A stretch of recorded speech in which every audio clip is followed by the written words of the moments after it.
ناظرین، سورہ کہف میں اللہ سبحانہ وتعالی نے دو ٹوک الفاظ میں یہ بات بالکل کھول کر واضح کر دی، انا یاجوج و ماجوج مفسدون فی الارض۔ اس میں کچھ شک نہیں، یاجوج تھے اور ماجوج تھے جو زمین میں فساد کر رہے تھے۔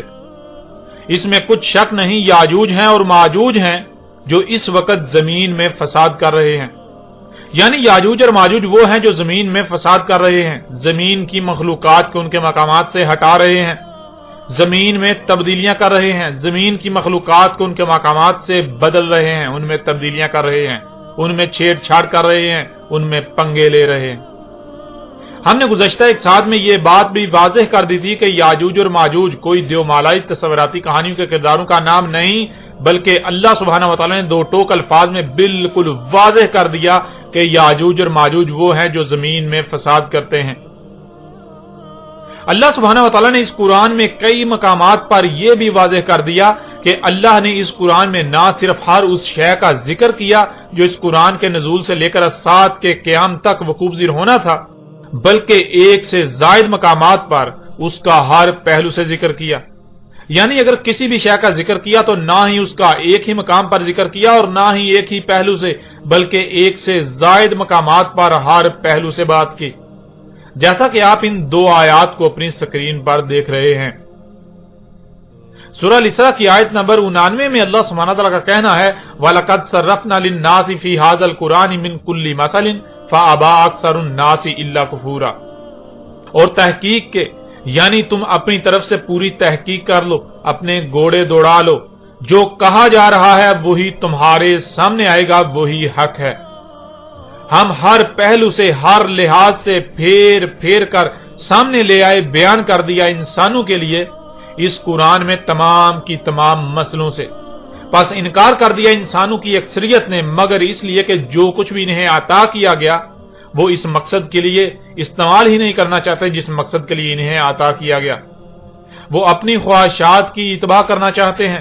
اس لیے انسانوں کی اکثریت نے اس بات کو ماننے سے انکار کر دیا کہ اس قرآن میں نہ صرف ہر بات موجود ہے، ہر سوال کا جواب موجود ہے، بلکہ ایک سے زائد مقامات پر ہر پہلو سے پھیر پھیر کر مسئلوں سے بیان کر دیا گیا۔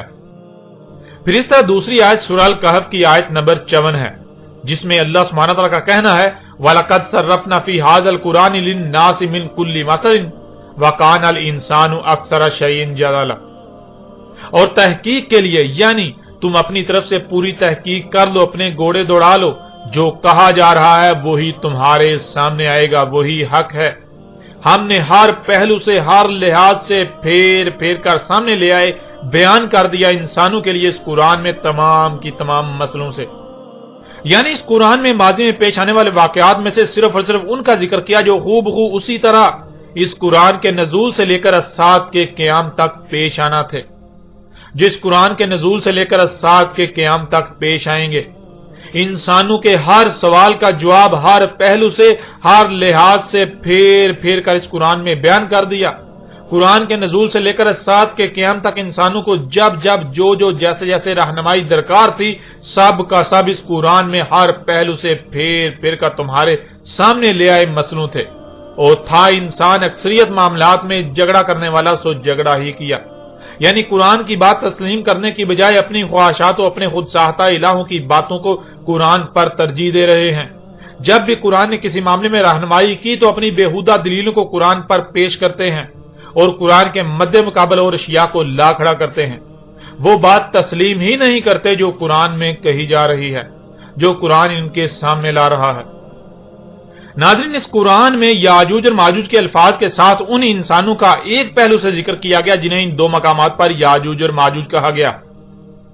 اب اگر اس قرآن میں اللہ سبحانہ تعالیٰ انہی انسانوں کا جنہیں ایک پہلو سے یاجوج اور ماجوج کہتے ہوئے ذکر کیا اور پہلو سے یعنی ہر پہلو سے پھیر پھیر کا ذکر نہیں کرتا، تو یہ قرآن اللہ کی بجائے غیر اللہ کی طرف سے ثابت ہو جاتا ہے، کیونکہ یہ بات بھی بذات خود اللہ نے ہی اس قرآن میں کہی، جیسا کہ آپ اس آیت کو اپنی سکرین پر دیکھ رہے ہیں۔ سورہ نساء کی آیت نمبر 82 میں اللہ سبحانہ وتعالی کا کہنا ہے افلا یتدبرون القرآن ولو کان من عند غیر اللہ لوجدوا فیہ اختلافا کثیرا۔ کیا پس نہیں تدبر کر رہے القرآن، یعنی جو کچھ بھی کرا کیا جا رہا ہے؟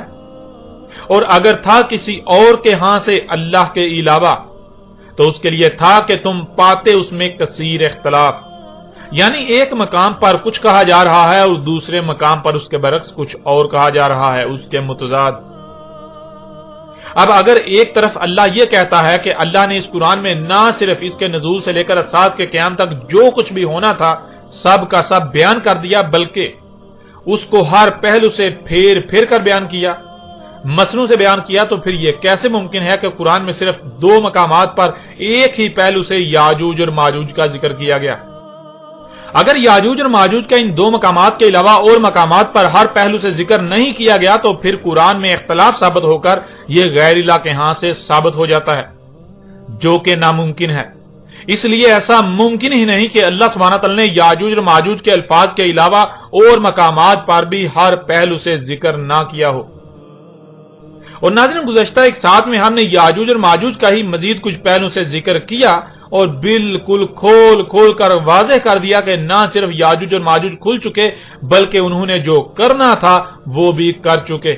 اب تو انجام عذاب عظیم بالکل سر پر آ چکا۔ اور گزشتہ قسط کے آخر میں کہا تھا کہ آئندہ مزید ایسی آیات سے حق کھول کھول کر واضح کریں گے۔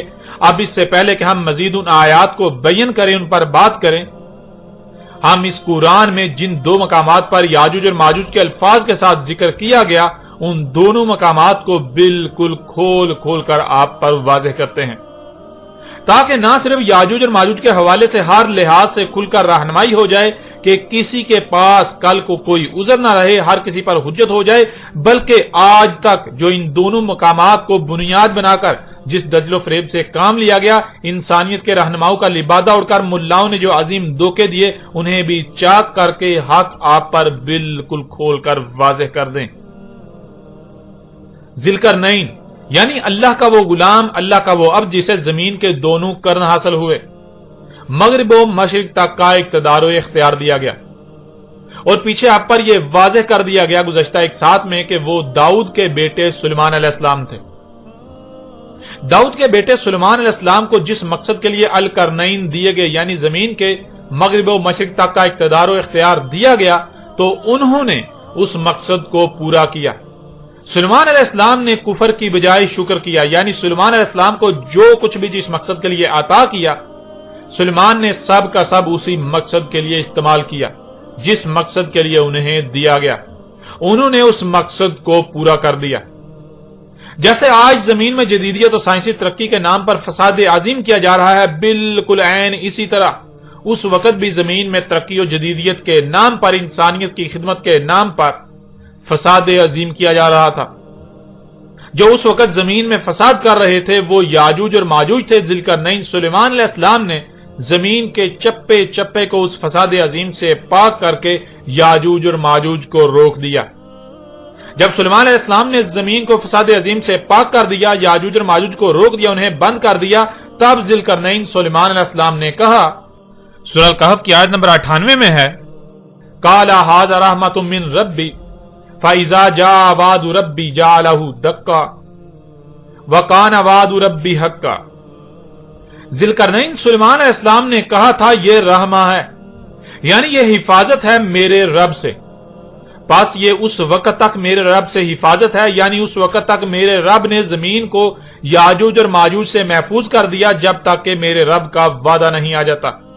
پس جب میرے رب کا وعدہ آ جائے گا، یعنی جیسے آج اس سے پہلے انسان ترقی کے نام پر زمین میں فساد کر رہے تھے، یہی جب دوبارہ ہونے کا وقت آ جائے گا تب کر دے گا اسے دکا، یعنی میرے رب سے جو رحمہ ہے زمین کی تمام مخلوقات کو یاجوج اور ماجوج سے فساد سے محفوظ کر دیا، یہ حفاظت بالکل ختم ہو جائے گی، تمام عالمین محفوظ نہیں رہیں گے، یاجوج اور ماجوج کے فساد کا شکار ہو جائیں گے، اور یہ بات قدر میں ہو چکی، میرے رب کا وعدہ حق ہے، قدر میں ایسا ہو چکا، اس لیے یہ ہو کر رہے گا۔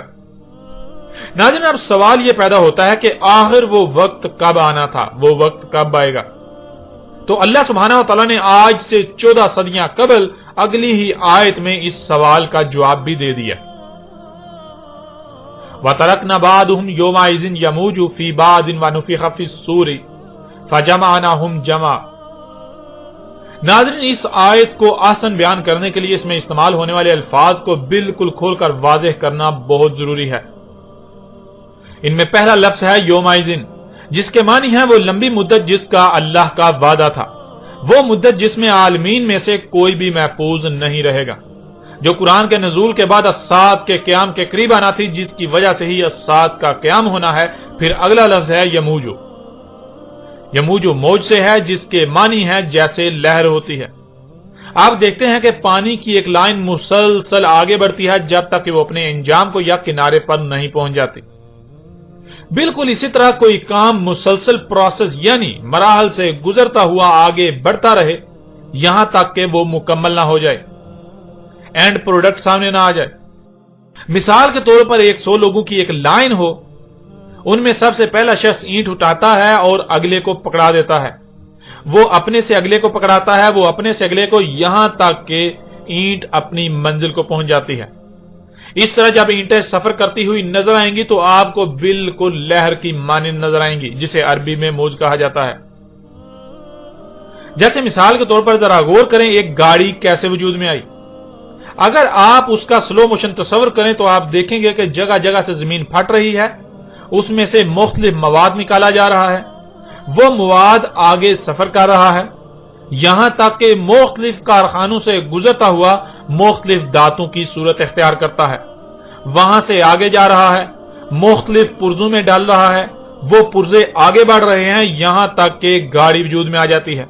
اس طرح کے پروسیس یا مراحل کے تسلسل کو جب تک کہ وہ اپنے انجام کو نہیں پہنچ جاتے عربی میں موج کہتے ہیں۔ پھر اگلا لفظ جو کہ مجموعی طور پر 3 الفاظ ہیں، نفخ فی الصور۔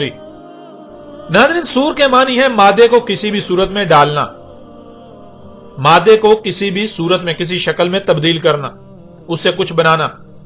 مثلا آپ اپنی آنکھوں سے دیکھتے ہیں مختلف پھلوں کو جو کہ مختلف صورت ہیں، تمام کے تمام پھل مادے کی ہی مختلف صورتیں ہیں، مادے کی ہی مختلف شکلیں ہیں۔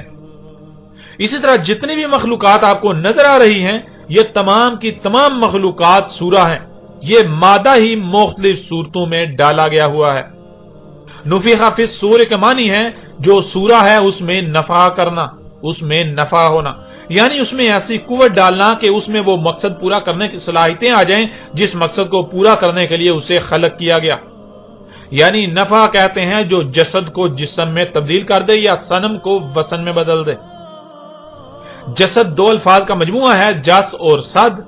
جس کے معنی مادی وجود کے ہیں اور صد کے معنی رکاوٹ کے ہیں۔ جسد کہتے ہیں ایسے وجود کو جو محض رکاوٹ ہو، اس سے بڑھ کر کچھ نہ ہو۔ جیسے مثال کے طور پر آپ پتھر سے، لکڑی سے یا کسی بھی شے سے کچھ وضع کرتے ہیں، کچھ بناتے ہیں جس میں کچھ بھی کرنے کی صلاحیت نہیں، یعنی صنم ہو، تو اسے عربی میں جسد کہا جائے گا۔ اور جسم بھی 2 الفاظ کا مجموعہ ہے، جس اور اسم۔ جس یا جس کے معنی آپ پہلے ہی جان چکے ہیں، جس کہتے ہیں کسی مادی وجود کو، اور اسم کے معنی ہے کچھ کرنے کی صلاحیتوں کا ہونا۔ جسم کے معنی ہے ایسا وجود جس میں کچھ کرنے کی صلاحیتیں ہوتی ہیں۔ جسد ایک سورہ ہے، جب اس میں نفع کیا جائے تو وہ جسد نہیں بلکہ جسم بن جاتا ہے۔ فطرت یعنی اللہ کی ایسی خلق جو بے جان ہوتی ہے، جو کوئی نہ کوئی مادی وجود تو ہوتا ہے لیکن بظاہر وہ محض رکاوٹ ہوتا ہے۔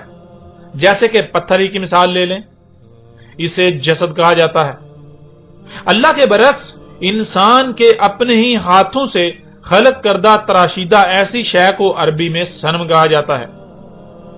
اسی طرح اللہ کی خلق کردہ ایسی شے یعنی فطرت جن اشیاء کو وجود میں لاتی ہے جن میں کچھ کرنے کی صلاحیتیں ہوتی ہیں، جیسے کہ حرکت کرنا، دیکھنا، سننا، اس پر عمل کرنا، یعنی کچھ کرنا وغیرہ، انہیں عربی میں جسم کہا جاتا ہے۔ اور اللہ کے برعکس انسان کی خلق کردہ ایسی اشیاء جن میں کچھ کرنے کی صلاحیتیں ہوتی ہیں، یعنی انسان کے اپنے ہی ہاتھوں سے وضع کردہ ایسی مخلوقات جن میں کچھ کرنے کی صلاحیتیں ہوتی ہیں، جیسے کہ آج طرح طرح کی مشینیں وغیرہ ہیں، انہیں عربی میں جسم نہیں بلکہ وسن اور اس کی جمع اوسان کہا جاتا ہے۔ ناظرین، نفخ فی الصور یہ ہے کہ ایک وقت تھا جب انسان اپنے ہی ہاتھوں سے صورتیں خلق کرتے تھے، یعنی پتھروں سے صنم وغیرہ تراشتے تھے، لکڑی سے صنم وغیرہ تراشتے، لوہے، لکڑی اور مٹی وغیرہ سے مختلف صورتیں خلق کرتے۔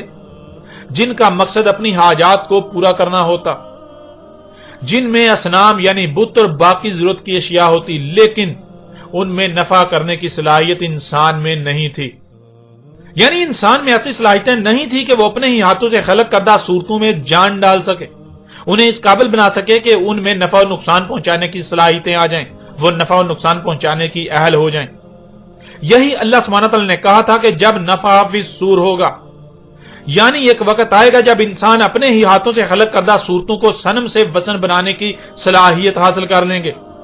یہ جو سورہ بھی خلق کریں گے اس میں جان ڈالیں، یعنی اس میں کرنے کی صلاحیتیں ڈال دیں گے، ان میں نفع نقصان پہنچانے کی صلاحیتیں ڈال دیں گے۔ پھر اگلا لفظ ہے جمع۔ ناظرین، جمع کے معنی جو آج تک کیے جاتے ہیں، جو آج تک بتلایا گیا یا جو مراد لیا جاتا ہے، وہ ہے اکٹھا کیا جانا، جو کہ بالکل غلط معنی ہے، بالکل غلط ہے۔ اکٹھا کرنے کو عربی میں جمع نہیں بلکہ حشر کہتے ہیں۔ جمع کے معنی واضح کرنے کے لیے ایک مثال آپ کے سامنے رکھتے ہیں۔ مثلا آپ کے سامنے مشین کے تمام پرزے ایک ڈھیر کی صورت میں یا پھر بکھرے پڑے ہیں، ان پرزوں کو ترتیب میں لانا، یعنی ایک کے بعد دوسرے پرزے کو جوڑتے جانا یہاں تک کہ مشین بن جائے، اسے عربی میں جمع کہتے ہیں۔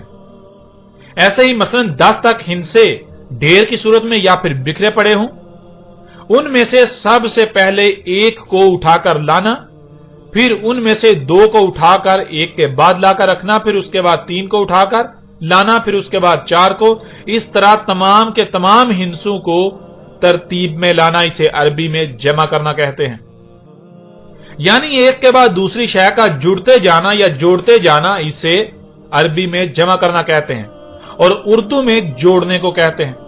جیسے آپ کسی کو کہتے ہیں 100 میں 10 جوڑو تو کتنے بنیں گے، تو سامنے والا جواب دے گا کہ 110۔ جمع عربی کا لفظ ہے اور اس کا متبادل اردو میں جوڑنا لفظ ہے۔ اردو میں جمع کا لفظ بھی استعمال کیا جاتا ہے، لیکن جمع اردو کا نہیں بلکہ عربی کا لفظ ہے۔ مثلا آپ کے سامنے 100 ایسے افراد موجود ہوں جن میں گاڑی کا کوئی نہ کوئی حصہ خلق کرنے کی صلاحیتیں ہوں، ان کو جمع کرنا یہ ہے کہ ان میں سے ہر ایک کو اس کی ذمہ داری پر لگا دینا۔ جب ہر کوئی اپنے اپنے مقام پر اپنی اپنی ذمہ داری پوری کرے گا تو موج یعنی جیسے لہر ہوتی ہے، اس طرح مواد سے پرزے اور پرزوں سے گاڑی وجود میں آئے گی۔ اللہ سبحانہ وتعالی نے آج سے 14 صدیاں قبل کہا تھا وَتَرَكْنَا بَعْضُهُمْ يَوْمَئِذٍ يَمُوجُ فِي بَعْضٍ وَنُفِخَ فِي الصُّورِ فَجَمَعْنَاهُمْ جَمْعًا۔ ناظرین، ہم گزشتہ ایک ساتھ میں ایک سے زائد بار یہ بات بالکل کھول کر واضح کر چکے کہ اللہ سبحانہ تعالی نے اس قرآن میں کہا کہ اللہ نے جو اتارا ہے، یعنی یہ قرآن اپنے نزول سے لے کر سات کے قیام تک کی احسن تاریخ ہے۔ ایسی بہترین تاریخ کہ اس سے بہتر کوئی تاریخ ہے، تھی، ہوگی، نہ ہو سکتی ہے۔ اللہ سبحانہ وتعالی نے آج سے 14 صدیاں قبل اس آیت کی صورت میں آج کی تاریخ اتاری تھی۔ آج اس وقت دنیا میں جو ہو رہا ہے، اللہ سبحانہ وتعالی نے آج سے 14 صدیاں قبل ہی اس آیت کی صورت میں بیان کر دیا تھا، بتا دیا تھا، آج کی تاریخ اتار دی تھی، عظیم نبا دے دی تھی۔ وَتَرَكْنَا بَعْضُهُمْ يَوْمَئِذٍ يَمُوجُ فِي بَعْضٍ وَنُفِخَ فِي الصُّورِ فَجَمَعْنَاهُمْ جَمْعًا۔ اللہ نے کہا تھا کہ جب اللہ کا وعدہ آئے گا، وہ وعدہ کہ جب زمین و آسمانوں یعنی زمین اور اس کے گرد گیسوں کی 7 تہوں میں کچھ بھی سلامت نہیں رہے گا، کچھ بھی محفوظ نہیں رہے گا، تب چھوڑ دیں گے ہم اس وقت دنیا میں جو انسان موجود ہوں گے انہیں، ان بعض کو بعض میں، جیسے لہریں ہوتی ہیں، جیسے لہر ہوتی ہے۔ یعنی جب وہ ایک لمبی مدت آئے گی تب انسانوں کا معاملہ یہ ہوگا جیسے کہ لہر ہوتی ہے، پوری دنیا کے انسان ایک دوسرے سے کنیکٹڈ ہوں گے، جیسے ایک تنظیم یا نیٹ ورک ہوتا ہے۔ دنیا گلوبل ولیج بن جائے گی۔ پوری دنیا کے انسانوں کا مقصد یہ ہوگا کہ سورہ خلق کرنا، یعنی طرح طرح کی اشیاء خلق کرنا اور ان میں نفع کرنا، یعنی اوسان خلق کرنا، ایسی مخلوقات خلق کرنا جو انہیں نفع اور نقصان پہنچانے کی صلاحیتیں رکھنے والی ہوں۔ اس مقصد کے لیے پوری دنیا کے انسان اپنی اپنی صلاحیتوں کے اعتبار سے جمع ہو جائیں گے۔ پوری دنیا کے انسان ایک منظم گروہ کی صورت اختیار کر جائیں گے۔ ہر کوئی اپنی اپنی صلاحیتوں کے اعتبار سے اپنی اپنی ذمہ داری کو پورا کرے گا اور ان کا مقصد ہوگا نفخ فی الصور، یعنی ان کا مقصد ہوگا نفخ فی الصور۔ ناظرین آج آپ خود غور کریں، کیا آج بالکل وہی نہیں ہو رہا جو اللہ سبحانہ و تعالیٰ نے آج سے 14 صدیاں قبل ہی بتا دیا تھا، عظیم نبا دے دی تھی؟ کیا آج انسان صورتیں خلق کر کے ان میں نفع نہیں کر رہے؟ ایک وقت تھا جب انسان اپنے ہی ہاتھوں سے اپنی حاجات کو پورا کرنے کے لیے مختلف اشیاء خلق کرتے تھے، ان میں سے کچھ اشیاء سے تو اپنی ضروریات کو پورا کرتے تھے، اور جہاں وہ خود کو اللہ کا محتاج سمجھتے تو اس مقصد کے لیے بھی وہ اپنے ہی ہاتھوں سے صورتیں خلق کرتے اور ان کے سامنے گڑ گڑاتے، ان سے اپنی حاجات کے لیے مناجات کرتے جو کہ اصنام یعنی بت تھے۔ لیکن وقت کے ساتھ ساتھ انسان کو نفخ فی الصور کی صلاحیتیں بھی حاصل ہو گئیں۔ نہ صرف انسان سورہ خلق کرتا ہے بلکہ ان میں نفع بھی کر رہا ہے۔ جیسے آپ دیکھتے ہیں کہ ایک پنکھا عربی میں ایک سورہ ہے جو انسان کی خلق کرتا ہے۔ انسان اسے ملائکہ کے ساتھ منسلک کرتا ہے جسے بجلی کا نام دیا جاتا ہے۔ بٹن دباتا ہے تو یہ بٹن دبانا کیا ہے؟ بٹن دبانا نفخ فی الصور ہوتا ہے۔ وہ جو سور ہے یعنی جو سورہ ہے پنکھا، اس میں نفخ کرتا ہے، اس میں جان ڈالتا ہے، یعنی سورہ میں جان آ جاتی ہے۔ وہ سورہ انسان کو نفع و نقصان پہنچانا شروع کر دیتی ہے۔ ناظرین اسی طرح آپ کسی بھی مشین کی مثال لے سکتے ہیں۔ پہلے انسان کوئی بھی ایک مشین جو کہ ایک سورہ ہے وہ خلق کرتا ہے، پھر جب اسے آن کرتا ہے یعنی اس میں نفع کرتا ہے تو وہ مشین انسان کو نفع و نقصان پہنچانا شروع کر دیتی ہے، مخلوقات کو صبر کرنا شروع کر دیتی ہے، یعنی وہ آگے مزید سورہ خلق کرنا شروع کر دیتی ہے۔ ناظرین یہ جان لیں کہ اس کے برعکس آج تک نفخ فی الصور کے جو معنی کیے جاتے رہے ان کا حقیقت کے ساتھ دور دور تک کوئی تعلق نہیں ہے۔ وہ محض دیو مالائی قصے و کہانیاں ہیں جو ملاؤں کی خود ساختہ گڑی ہوئی ہیں، جنہیں یہ لوگ آج تک اللہ سے منسوب کرتے رہے کہ اسرافیل ایک فرشتہ ہے، وہ اپنے منہ میں سور لے کر اس انتظار میں کھڑا ہے کہ اسے کب اجازت دی جائے کہ وہ اس میں پھونک مارے، اور سور ایک سینگ کا خول ہے جس میں سو رہا ہے، جب اس میں پھونک مارے گا تو جیسے باجا بجایا جاتا ہے یا باجا بجتا ہے ایسے ہی آواز آئے گی۔ نفخ فی الصور کیا ہے؟ اللہ سبحانہ و تعالیٰ نے اس قرآن میں بعض مقامات پر خود ہی اس کی وضاحت کر دی، اس کو بالکل کھول کر واضح کر دیا۔ سب سے پہلے تو سور کیا ہے اسے جان لیں کہ اس بارے میں اللہ سبحانہ و تعالیٰ کیا کہتا ہے۔ اللہ سبحانہ و تعالیٰ نے اس قرآن میں بشر کی تخلیق یعنی آپ کی تخلیق کے جو مراحل بیان کیے ان میں سے ایک اس بشر کو یعنی آپ کو صبر کرنا، یعنی یہ بشر جو کہ آپ ہیں، آپ ایک سورہ ہیں، اسے صبر کرنا۔ جب صبر یعنی سورہ مکمل ہو جاتی ہے اس کے بعد اللہ اس میں نفخ کرتا ہے، جیسے کہ آپ آیات کو اپنی سکرین پر دیکھ رہے ہیں۔ سورہ آل عمران کی آیت نمبر 6 میں اللہ سبحانہ وتعالی کا کہنا ہے هو الذی یصورکم فی الارحام کیف یشاء، ہوا ہی وہ ذات ہے جو تمہیں صبر کر رہی ہے ارحام میں جیسے اس کا قانون ہے، یعنی ماؤں کے پیٹوں میں کیسے صبر کر رہی ہے، کیسے تمہیں سورہ کر رہی ہے، جیسے کہ اس کا قانون ہے، جیسے اس نے قانون بنا دیا۔ اس آیت میں اللہ سبحانہ وتعالی نے یہ بات واضح کر دی کہ تمہیں ارحام میں صبر کیا جاتا ہے، یعنی تم بشر جو کہ ایک سورہ ہو، جیسے باقی مخلوقات سورہ ہیں، تمہیں صبر کیا جاتا ہے ارحام میں۔ اور پھر سورہ سجدہ کی آیت نمبر 9 میں اللہ سبحانہ وتعالی نے کیا کہا وہ بھی اس وقت آپ اپنی سکرین پر دیکھ رہے ہیں۔ سورہ سجدہ کی آیت نمبر 9 میں اللہ سبحانہ وتعالی نے کہا ثم سواہ ونفخ فیہ من روحہ وجعل لکم السمع والابصار والافئدہ قلیلا ما تشکرون، پھر اسے صبر کرنا مکمل کیا اور نفع کیا اس میں اپنی روح سے، اور کر دیا تمہارے لیے سننا اور دیکھنا، اور جو سنتے اور دیکھتے ہو اسے سمجھنا، اور انتہائی کم ہیں جو اس مقصد کے لیے دیکھنے سننے اور سمجھنے کی صلاحیتوں کا استعمال کر رہے ہیں جس مقصد کے لیے تمہیں یہ صلاحیتیں دیں۔ ناظرین قرآن میں ایسی اور بھی بہت سی آیات ہیں، لیکن یہ آیات بالکل واضح ہیں جن میں اللہ سبحانہ تعالیٰ نے کہا کہ تمہیں ماؤں کے پیٹوں میں صبر کیا جاتا ہے جیسے اس کا قانون ہے، اور جب صبر کرنا مکمل کر لیا جاتا ہے یعنی جب ماں کے پیٹ میں بشر جو کہ سورہ ہے اس کی تخلیق مکمل ہو جاتی ہے تب نفخ فیہ کیا جاتا ہے، یعنی تب اس میں نفخ کیا جاتا ہے جس سے اس میں جان آ جاتی ہے۔ وہ سننے والا، دیکھنے والا، اور جو سنتا اور دیکھتا ہے وہ سمجھنے کی صلاحیت رکھنے والا ہو جاتا ہے، کچھ کرنے والا ہو جاتا ہے، نفع اور نقصان پہنچانے کی صلاحیتیں رکھنے والا بن جاتا ہے۔ اب ناظرین آپ سے سوال ہے کہ آج کون نہیں جانتا کہ ماں کے پیٹ میں بچے کی تخلیق کیسے ہوتی ہے اور اس میں نفع کرنا کیا ہے؟ پہلے 4 مہینے میں ماں کے پیٹ میں بشر صبر کیا جاتا ہے اور 4 مہینے میں بچہ بالکل مکمل ہو جاتا ہے، لیکن اس میں کوئی جان نہیں ہوتی، وہ جسد ہوتا ہے۔ 4 ماہ کے بعد اس میں جب نفع کیا جاتا ہے تو وہ جسد سے جسم میں تبدیل ہو جاتا ہے، اس میں جان آ جاتی ہے۔ نفخہ فی الصور کو سمجھنے کے لیے اس سے بہتر رہنمائی ہو ہی نہیں سکتی اور نہ ہی کوئی اس کا رد کر سکتا ہے۔ ماں کے پیٹ میں 4 مہینے تک بچہ مکمل ہو جاتا ہے اور جب اس میں نفع کیا جاتا ہے تو 4 مہینے کے بعد اس کے اندر سننے کی، دیکھنے کی، جو وہ سنتا اور دیکھتا ہے اس کو سمجھنے کی صلاحیتیں جو ہیں وہ ڈیولپ ہوتی ہیں، وہ خلق ہوتی ہیں، وہ آتی ہیں۔ کیسے؟ نفع کرنے سے۔ یہ ہے نفع کرنا۔ ناظرین جیسے 4 مہینے تک ماں کے پیٹ میں بچہ بغیر نفع کے ہوتا ہے تو وہ جسد ہوتا ہے۔ جسد یعنی وہ مادے کی ایک صورت میں ڈالی گئی محض ایک رکاوٹ ہوتی ہے، جہاں رکھ دے وہاں سے ہلائے بغیر ہل نہیں سکتی۔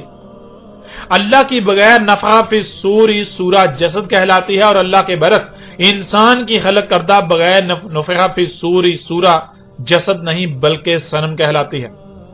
اور اللہ کی سورہ میں جب اللہ نفخہ کرتا ہے یا نفخہ کرتا ہے، یعنی جب اللہ نفخہ فی الصور کرتا ہے تو وہ جسد سے جسم بن جاتی ہے، اور اللہ کے برعکس انسان جب نفخہ فی الصور کرتا ہے تو وہ جسم نہیں بلکہ صنم سے وثن بن جاتی ہے۔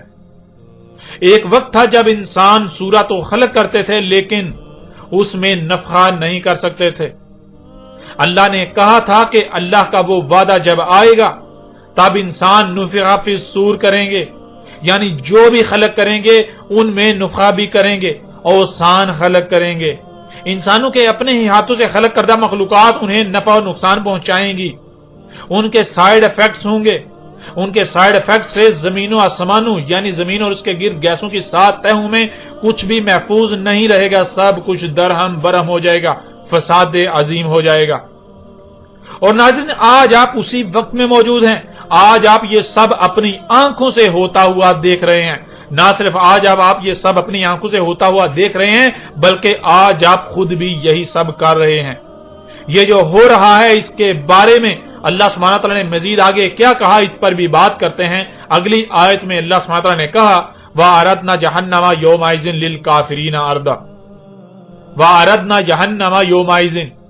آج سے 14 صدیاں قبل اللہ نے کہا تھا کہ جب وہ مدت آئے گی اور انسان نفخہ فی الصور کر رہے ہوں گے تو وہ اصل میں کیا ہو رہا ہوگا؟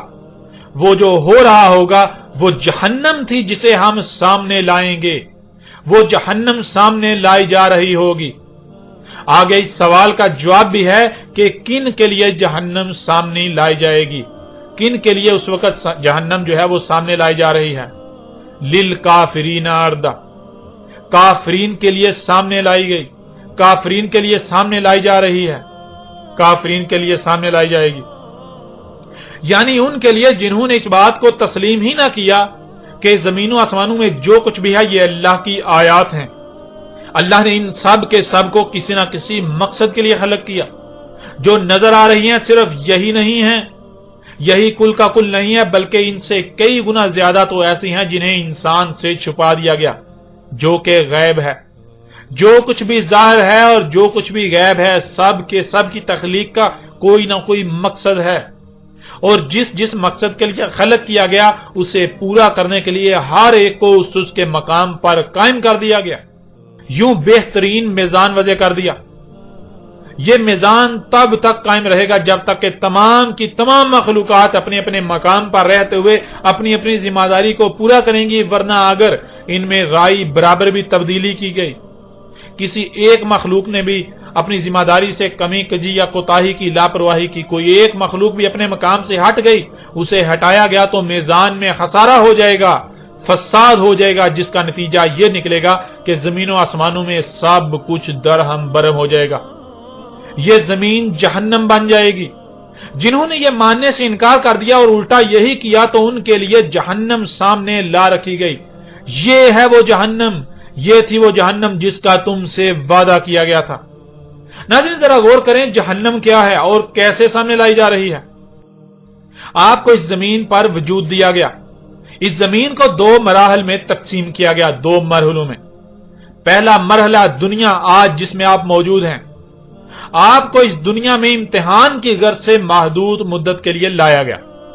یہ جو مدت آپ کو دی گئی اس میں آپ جو کریں گے اسی کا بدلہ آپ کو دوسرے مرحلے میں ملے گا۔ دوسرا مرحلہ جسے قرآن میں آخرہ کہا گیا، آخرہ یعنی دوسرا وہ جو آخری مرحلہ ہے۔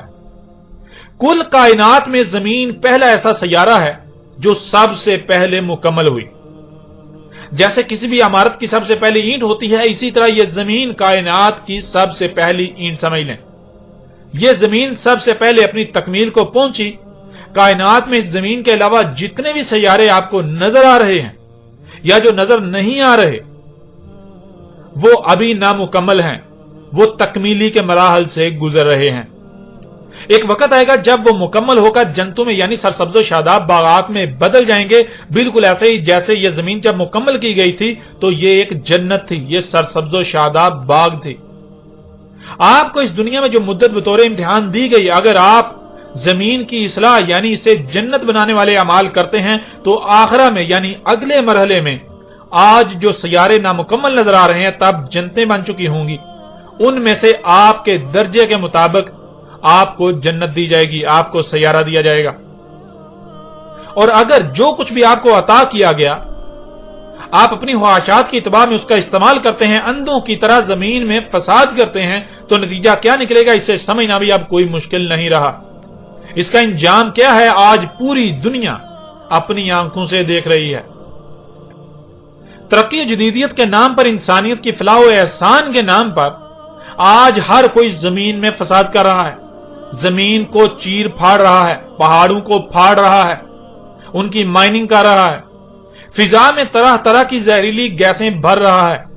تو آج جو بھی ترقی و جدیدیت کے نام پر، انسانیت کی خدمت کے نام پر فساد عظیم کیا جا رہا ہے، اس کی وجہ سے آسمان پھٹ چکا، موسم درہم برہم ہو گئے، زمین سے قدرتی وسائل کے نام پر زمین کا خون اور زمین کے جو دل گردے ہیں وہ نکالے جا رہے ہیں، پہاڑوں کو کاٹا جا رہا ہے تو اس سے زلزلے آ رہے ہیں، سونامی آ رہے ہیں، طوفان آ رہے ہیں، درجہ حرارت دن بدن بڑھتا چلا جا رہا ہے، فضا گیسوں کی وجہ سے دن بدن زہریلی ہوتی جا رہی ہے، سانس لینا مشکل ہوتا جا رہا ہے۔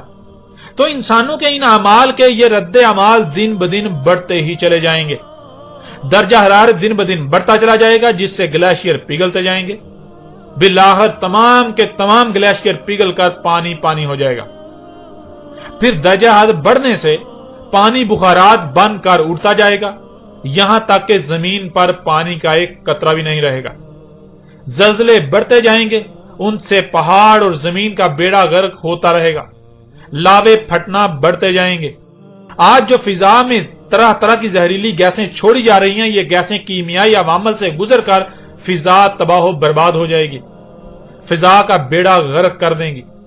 درجہ حرارت اتنا بڑھ جائے گا یہاں تک کہ زمین پر پانی کا ایک قطرہ بھی نہیں رہے گا، زمین کے اندر سے بھی پانی ختم ہو جائے گا، پانی ختم تو تمام جاندار ختم، نباتات ختم، زلزلوں، زمین کے دھسنے، لاوے پھٹنے اور فضا میں خارج کی ہوئی طرح طرح کی زہریلی گیسوں کے رد عمال جب آنا تھم جائیں گے تو جو نتیجہ سامنے آئے گا، جو اینڈ پروڈکٹ سامنے آئے گی، وہ ہے جہنم جو آج آپ دیکھ رہے ہیں، آپ کے بالکل سامنے لائی جا رہی ہے۔